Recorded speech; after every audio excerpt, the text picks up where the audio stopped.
प्रिय विद्यार्थियों, आज हम राजऋषि भर्तृहरि मत्स्य विश्वविद्यालय के स्नातक प्रथम भाग के द्वितीय प्रश्न पत्र के पाठ्यक्रम के विषय में चर्चा करेंगे। मैं डॉक्टर जे.सी. नारायणन से, आचार्य संस्कृत राजकीय महाविद्यालय बानसूर से सभी छात्रों को कक्षा में उपस्थित होने के लिए, ऑनलाइन कक्षा में उपस्थित होने के लिए धन्यवाद देता हूं और स्वागत करता हूं कि हम द्वितीय प्रश्न पत्र के पाठ्यक्रम के विषय में चर्चा करेंगे, जिससे कि हमें यह ज्ञात हो सके कि हमें आवर्ष पर्यंत किन ग्रंथों का अध्ययन करना और किस रूप में करना है। इसके लिए विश्वविद्यालय की कमेटी ने जो पाठ्यक्रम निर्धारित किया है, उसमें द्वितीय प्रश्न पत्र का नाम है भारतीय संस्कृति के तत्व, पद्य साहित्य एवं व्याकरण, जिसका पूर्णांक 100 अंकों का है और उसमें उत्तीर्णांक 36 अंक हैं।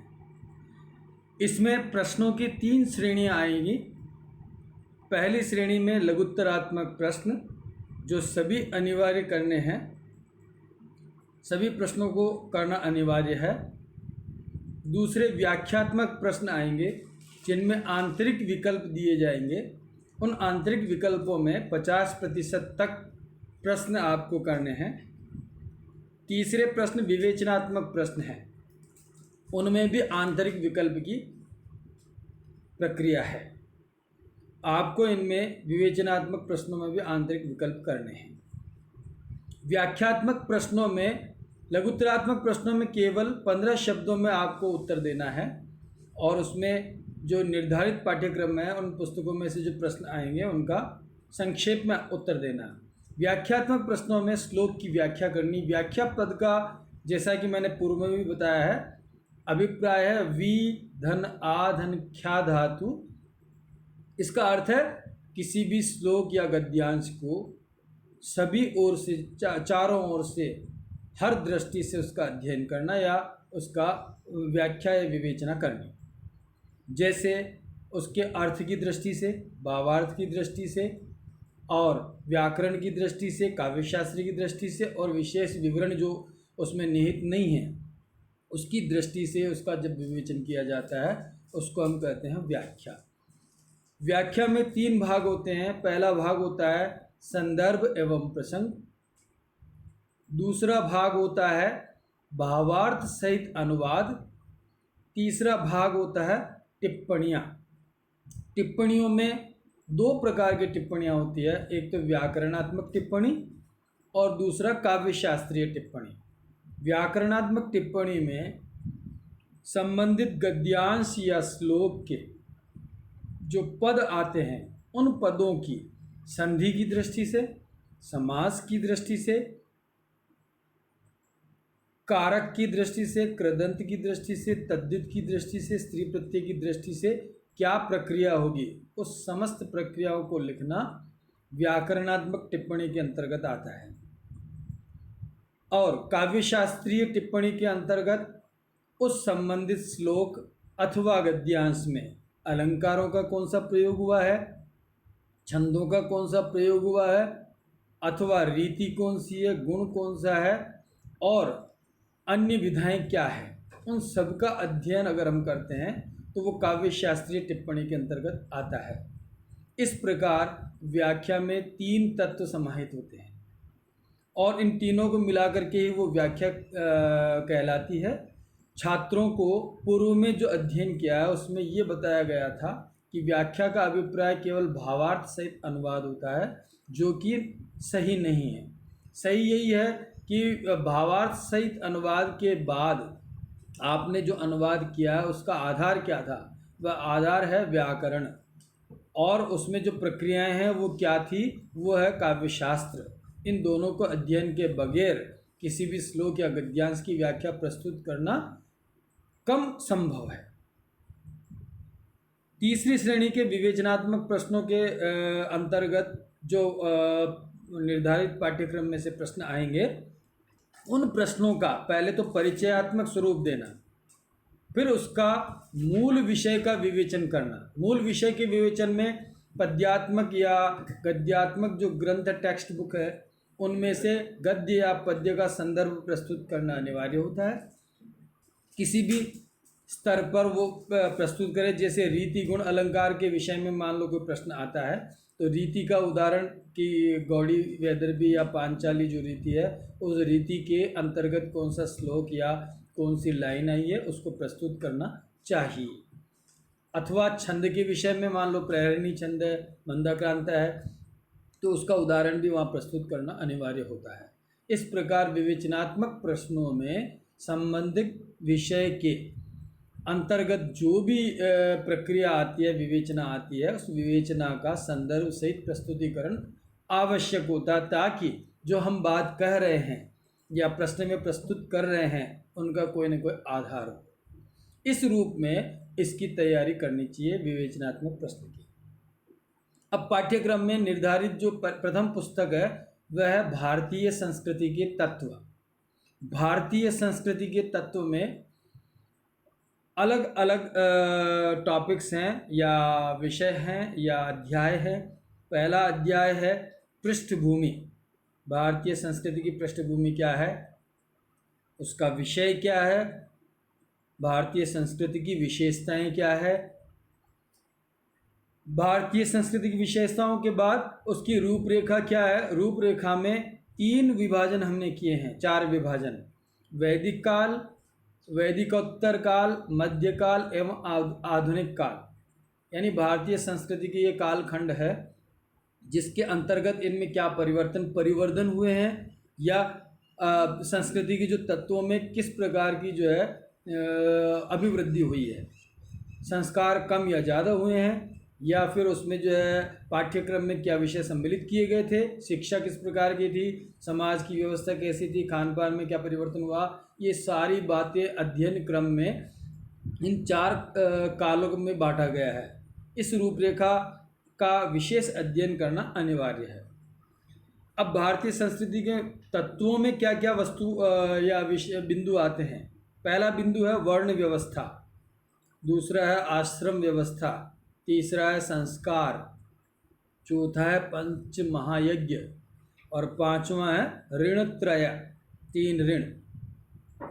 इसके अतिरिक्त शिक्षा, वैदिक काल से लेकर के 7वीं सदी तक शिक्षा का क्या स्वरूप था, शिक्षा के अंग उपांग कौन से थे, किस रूप में शिक्षा प्रदान करना अनिवार्य था, या गुरुकुल में या गुरु के आश्रम में या विश्वविद्यालयों में किस तरह से पाठ्यक्रम निर्धारित किए जाते हैं थे, विद्या के केंद्र कौन कौन से थे और विद्या किस प्रकार की थी।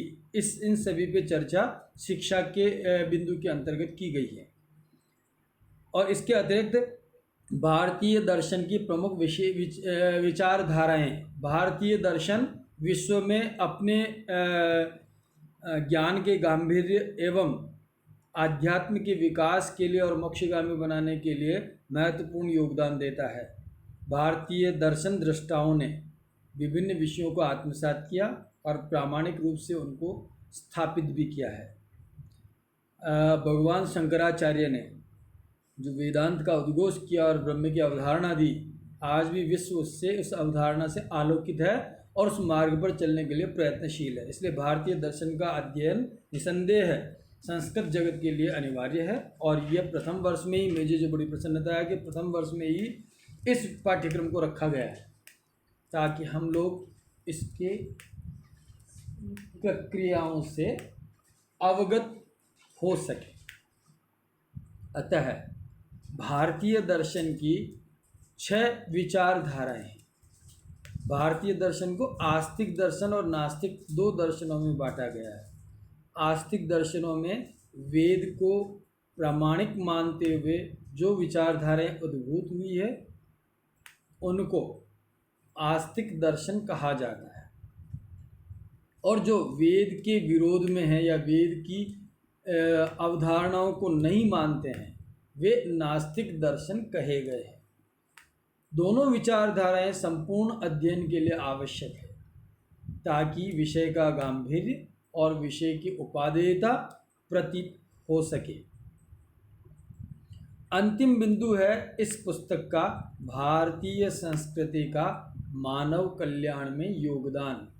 भारतीय संस्कृति ने पूरे विश्व को क्या संदेश दिया है।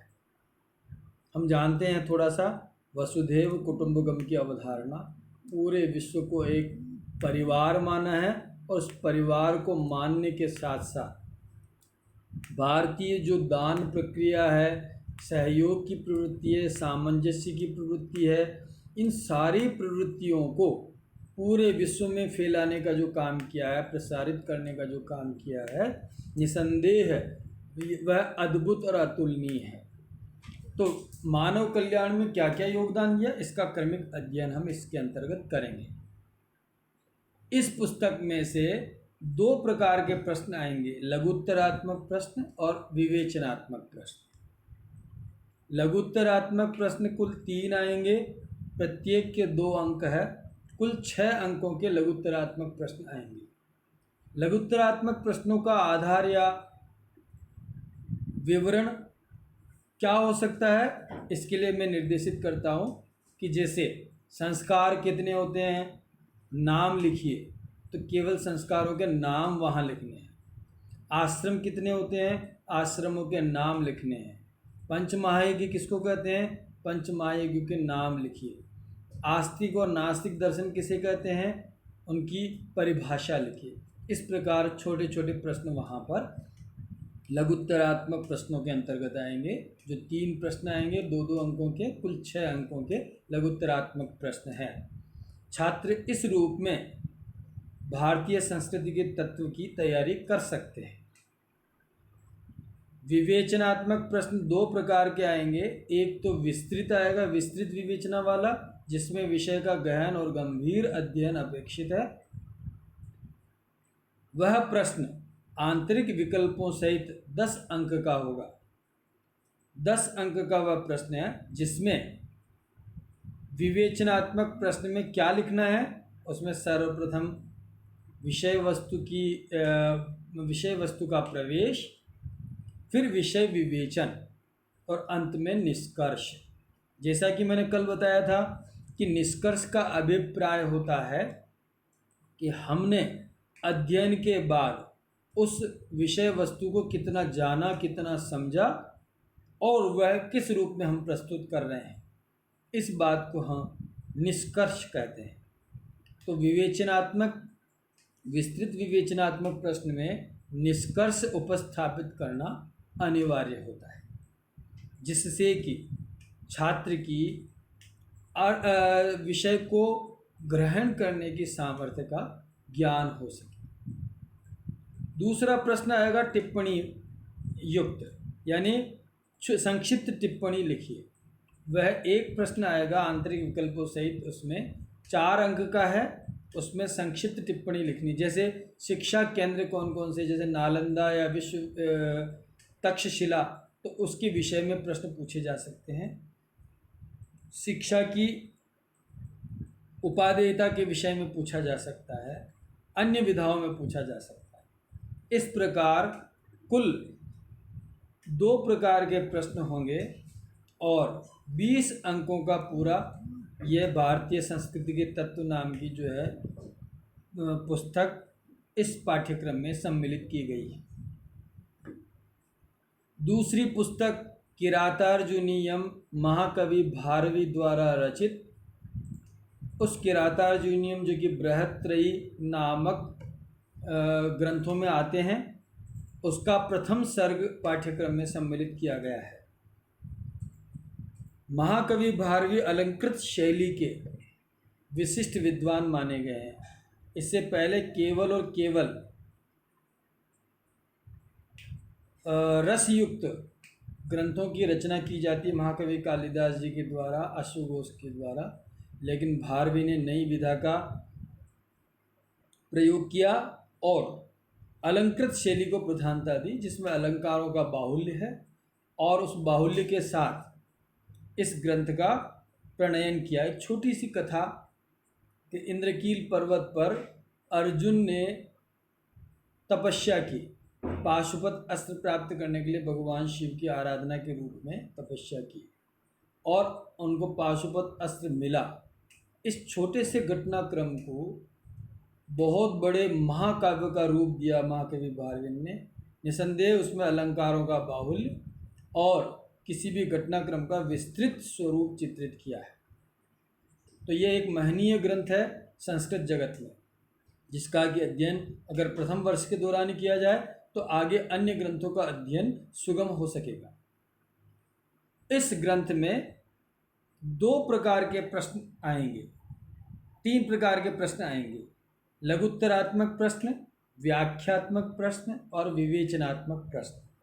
लघुत्तरात्मक प्रश्नों में संक्षिप्त 15 शब्दों में उत्तर देने वाले जो है प्रश्न आएंगे, वो 3 प्रश्न आएंगे। कुल 2-2 अंकों के प्रत्येक जो प्रश्न हैं, कुल 6 अंकों के लघुत्तरात्मक प्रश्न आएंगे किरातार्जुनीयम नामक ग्रंथ से।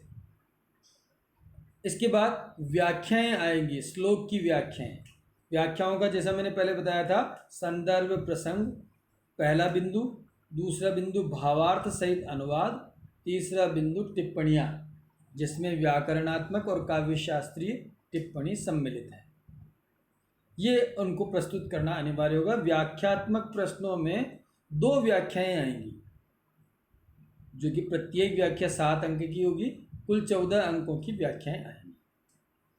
तीसरा प्रश्न आएगा विवेचनात्मक, किसी एक विषय की विवेचना करने, जैसे इसमें कुछ पात्रों का चरित्र चित्रण हो सकता है, राजनीति विषय ज्ञान हो सकता है, या संवाद हो सकता है, या अन्य विधा हो सकती है।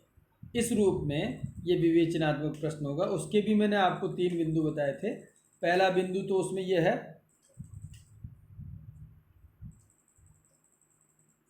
पहला बिंदु तो उसमें ये होता है कि विषय प्रवेश, फिर विषय विवेचन और फिर निष्कर्ष। इस रूप में इसको प्रस्तुत करना चाहिए।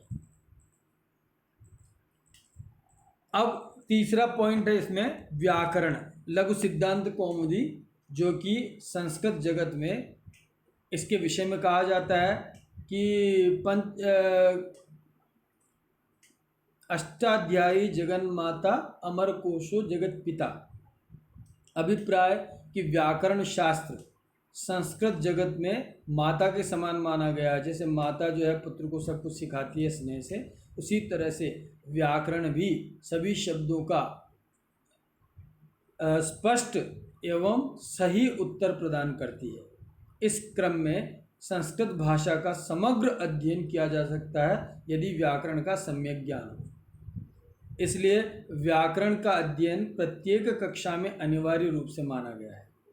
इस रूप में हम इसमें अध्ययन करेंगे व्याकरण शास्त्र की पुस्तक, जो कि वरदराज द्वारा रचित लघु सिद्धांत कौमुदी नामक ग्रंथ है, उसका अध्ययन हम करेंगे।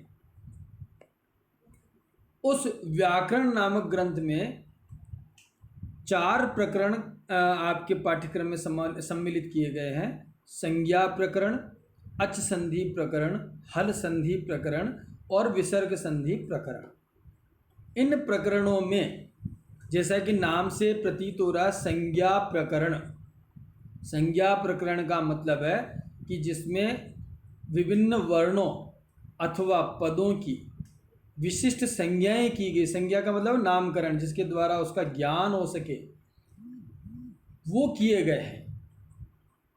तो संज्ञा प्रकरण में विभिन्न संज्ञाएं प्रदर्शित की गई है। वो संज्ञाएं पूरे अष्टाध्यायी या व्याकरण के पाठ्यक्रम में आपके सहायक होंगी, इसलिए उनका अध्ययन नितांत अपेक्षित है। और संज्ञाओं के बाद जैसे हम सबसे पहले जो है वर्णों का किसी भी भाषा को पढ़ने में सबसे पहले वर्णों को पढ़ना अनिवार्य होता है। वर्णों के बाद उन वर्णों की संधि कैसे होती है, संधि को पढ़ना अनिवार्य होता है। इसलिए यहाँ पर दूसरा प्रकरण है अच संधि प्रकरण। अच संधि का मतलब स्वरों की संधि। स्वरों की संधि के क्या नियम हैं, उनके उदाहरण कौन कौन से हैं, उन उदाहरणों के आधार पर अन्य उदाहरण भी हम समझ सकते हैं। लेकिन अगर हम नियम पूर्वक या विधि पूर्वक, सूत्रोल्लेख पूर्वक अगर उनका अध्ययन करते हैं तो अन्य जितनी भी जो संधियाँ हैं वो अपने आप ही स्वतः ही हमारे संज्ञान में आ सकती हैं। अच संधि के बाद हल संधि। हल का मतलब होता है व्यंजन संधि। व्यंजन संधि का अध्ययन इसके अंतर्गत हम करेंगे। और फिर अंत में है विसर्ग संधि। ये 4 प्रकरण व्याकरण के अध्ययन के अंतर्गत सम्मिलित किए गए हैं। इसमें पहला संज्ञा प्रकरण। संज्ञा प्रकरण में प्रश्नों का क्रम इस तरह से रहेगा। 2 प्रकार के प्रश्न इन चारों प्रकरणों में से पूछे जाएंगे। पहला तो है लघुत्तरात्मक प्रश्न और दूसरा है व्याख्यात्मक प्रश्न। लघुत्तरात्मक प्रश्नों में संक्षेप में आपको संज्ञा, सर्वनाम, परिभाषा, उनकी परिभाषा अथवा अधिकार सूत्र, वर्णों का उच्चारण, वर्णों का क्रम इत्यादि प्रश्न पूछे जा सकते हैं, जिसका कि बिल्कुल संक्षेप में उत्तर देना अनिवार्य है। तो संज्ञा प्रकरण में लघुत्तरात्मक 2 प्रश्न पूछे जाएंगे, प्रत्येक 2-2 अंकों के, 4 अंकों के कुल प्रश्न पूछे जाएंगे। और व्याख्यात्मक प्रश्नों में संज्ञा प्रकरण में 2 सूत्रों की व्याख्या उदाहरण सहित पूछी जाएगी। तो उदाहरण सहित सूत्रों की व्याख्या प्रस्तुत करना अनिवार्य है, तभी हमें अंक प्राप्त होंगे। तो वो कुल 3 अंकों की एक व्याख्या, यानी कुल 6 अंकों की 2 व्याख्याएं होंगी। इस प्रकार लघुत्तरात्मक प्रश्न 4 अंक के और व्याख्यात्मक प्रश्न 6 अंक के, कुल 10 अंकों का ये प्रकरण, संज्ञा प्रकरण, जिसमें 10 अंकों के प्रश्न पूछे जाएंगे। विद्यार्थी इसको इसी रूप में तैयार कर सकते हैं।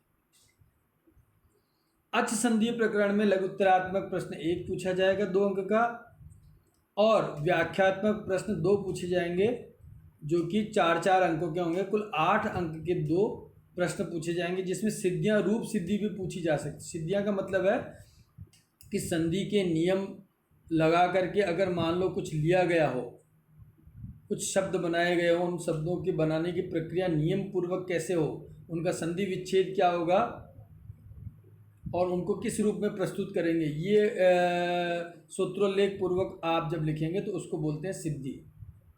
तो प्रत्येक सिद्धि के लिए 4 अंक निर्धारित हैं, कुल 8 अंक। इस प्रकार इसमें लघुत्तरात्मक प्रश्नों के लिए 2 अंक तथा व्याख्यात्मक प्रश्नों के लिए 4 अंक निर्धारित है। कुल 8 अंक निर्धारित है। कुल 10 अंकों की अच् संधि प्रकरण आपके पाठ्यक्रम में सम्मिलित की गई है। इसके बाद हल संधि प्रकरण, उसमें भी लघुत्तरात्मक प्रश्न 2 अंक का और व्याख्यात्मक या सिद्धियां, सूत्रों की व्याख्या या पदों की सिद्धि सूत्रोल्लेख पूर्वक प्रस्तुत करने के लिए 2 सिद्धियां पूछी जाएगी। 4 अंकों की कुल 8 अंकों की सिद्धियां पूछी जाएगी। इस प्रकार 2 अंक प्लस 8 अंक, कुल 10 अंकों का हल संधि प्रकरण आपके पाठ्यक्रम में सम्मिलित किया गया है। हम उसको इसी रूप में अध्ययन करेंगे। अंत में इसमें प्रकरण है विसर्ग संधि प्रकरण, जिसमें लघुत्तरात्मक प्रश्न वही 2 अंकों का और व्याख्यात्मक प्रश्न है 3 अंक का, वो एक ही पूछा जाएगा। यानी 1 लघुत्तरात्मक प्रश्न और 1 व्याख्यात्मक प्रश्न, तो 3 + 2 कुल 5 अंकों का ये प्रकरण आपके पाठ्यक्रम में सम्मिलित किया गया है। व्याकरण संस्कृत साहित्य में सबसे कठिन माना गया है और इसका अध्ययन नितांत आवश्यक होता है, और इसमें सबसे ज़्यादा छात्र कमज़ोर होते हैं। इसलिए मेरा सभी छात्रों से अनुरोध है कि संस्कृत पाठ्यक्रम के अंतर्गत व्याकरण का अध्ययन पूर्ण मनोयोग से करें। पुस्तक इसके लिए आवश्यक होती है, क्योंकि बार बार उसमें से जो है सूत्रों को उसी रूप में देखना पड़ता है। सूत्र का मतलब है संक्षिप्तीकरण। यहाँ पर कुछ शब्दों का या पदों का निर्देशन करके उनको सूक्ष्म रूप में प्रस्तुत किया गया है, इसलिए उनका नाम हो गया सूत्र, जो कि सामान्य संस्कृत से भिन्न है। इसलिए उनको याद करने में या स्मरण रखने में थोड़ी कठिनाई होती है, इसलिए पुस्तक रखना अनिवार्य है। बाकी आप जो है YouTube पर ये सारे जो मैं अपलोड कर रहा हूँ उसको आप देख करके अपना अध्ययन कर सकते हैं। चौथा प्रकरण इसमें है शब्द रूप। आपके पाठ्यक्रम में शब्द रूप सम्मिलित किया गया है, जो कि 10 अंकों का है। शब्द रूप का मतलब है संस्कृत में विभिन्न अकारांत, उकारांत, इकारांत इत्यादि और पुरुषलिंग, स्त्रीलिंग और नपुंसकलिंग के शब्दों का संकलन किया गया। उनको याद अगर हम करते हैं तो उनके प्रयोग में या अनुवाद करने में हमें सुगमता रहती है, इसलिए उनको याद करना अनिवार्य होता है। और उसका क्रम यही है कि आप उनको याद करें, स्मरण करें। तो इसको इसीलिए पाठ्यक्रम में सम्मिलित किया गया क्योंकि आगे के अध्ययन के लिए भी उनकी उपादेयता निसंदेह अधिक है। इसलिए 10 शब्दों को रखा हमने, जिनकी जो है रूप का मतलब है उनके किस तरह से जो है प्रयोग करने योग्य जो है स्वरूप बनता है, उनको याद करना जरूरी है। राम, हरि, गुरु, पितृ, रमा, मति, नदी, ज्ञान, वारी, इदम और अदस, ये 10 शब्द आपके पाठ्यक्रम में सम्मिलित किए गए हैं।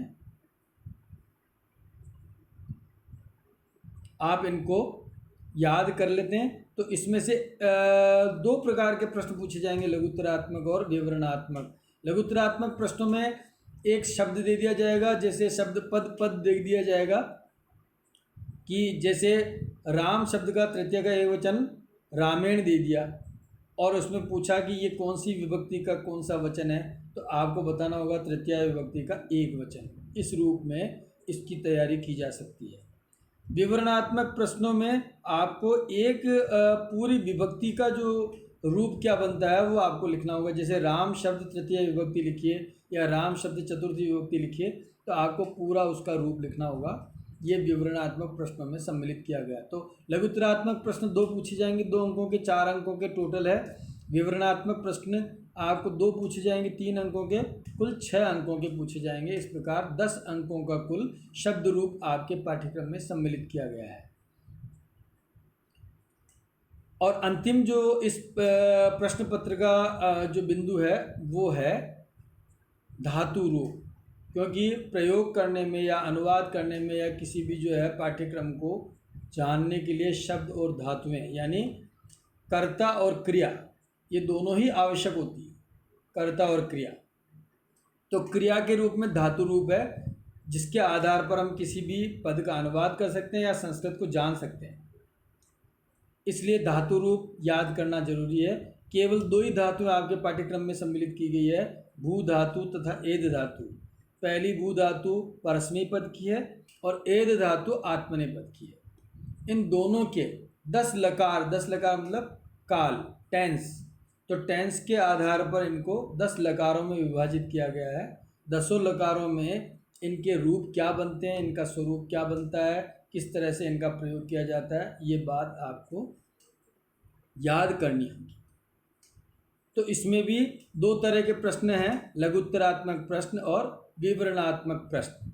लघुत्तरात्मक प्रश्न 2 ही आएंगे, 2 अंकों के, तो 4 अंकों के लघुत्तरात्मक प्रश्न हो गए। और विवरणात्मक प्रश्न 2 आएंगे आंतरिक विकल्पों सहित, और वो 3 अंकों के होंगे। कुल मिलाकर के 6 अंकों के विवरणात्मक प्रश्न आपसे पूछे जाएंगे।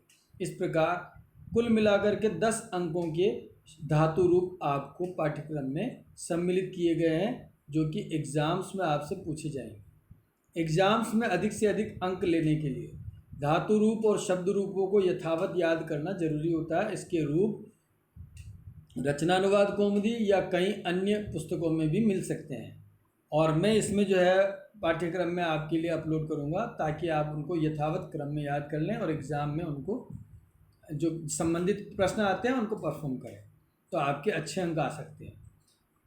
संस्कृत जटिल नहीं, कुछ ध्यान देने की आवश्यकता है ताकि आप उनको अच्छी तरह याद कर सकें।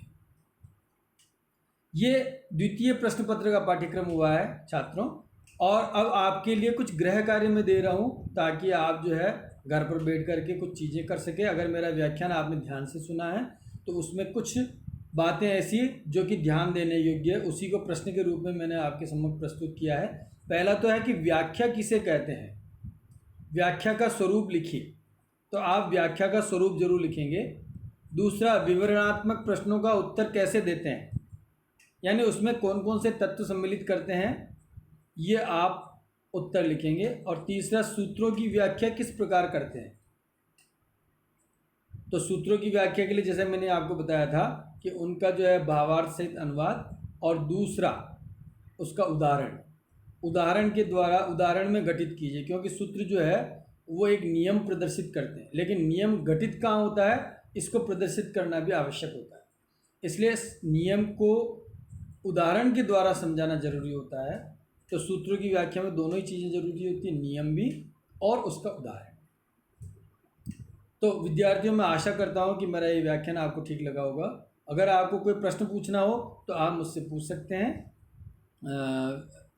कॉलेज समय के अंतर्गत आप प्रश्न पूछ सकते हैं, और अगला जो मैं वीडियो अपलोड करूँगा उसमें आपकी जितनी भी शंकाएं होंगी उनका समाधान करने की कोशिश ज़रूर करूँगा। धन्यवाद।